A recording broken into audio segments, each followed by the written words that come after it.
अरे बरो आज म्हणत वाटतं श्रीकृष्ण बनलेला रातचे जेल तर मामांचे तो उंबाड्याला जत्रेला तर लास्ट पर्यंत ब्लॉग बघा. गुड मॉर्निंग मित्रांनो. सकाळीच मम्मीने नाश्त्याला कांदा पोहे बनवलेलं, लिंबू पिल्लाने घेतलेलं की खायला. दुपारचे निघलेलं की सगळी डिमांडला जायला. डिमांडला पोचलो ना मम्मीने पहिले चहा पावडर उचललेली. मग आलेलं की पायपूस नाही बघायला ना पायपूस नाही बघला ना आलेलं की हर्षण टाऊन बघायला. दीदीला जायची होती बॅग ना मग बॅग घेतली ना आलेलं की गाडी बघायला ना गाडीची किंमत बघूनच पळालो. 1200 रुपयाला एक गाडी. अरे बरोबर रस्त्यावर बघ कोण भेटली पॅंगविन याला पण घेतला. मग शॉपिंग केली ना मग निघलेलं की घरा जायला. घरा येऊन बघता तर मनवीत बनलेलं श्रीकृष्णांना चाललेला फोटोशूट करायला. रातच्या तर मामा संचित जत्रेला पहिले बसलो जेवायला कारण पालखीन पण नाचायला जायचा होता. मग घेतलेलं की पट्टांगर पोराला.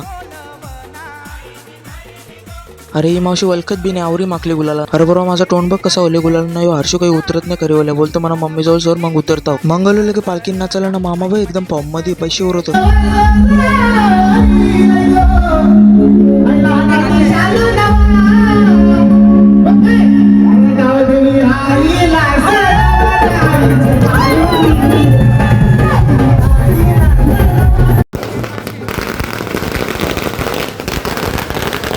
रातचे 3 वाजता पालखी पोहोचली देवला. आणि चला बाय भेटू पुढच्या ब्लॉगमध्ये. ब्लॉग कसा वाटला कमेंटमध्ये नक्की सांगा.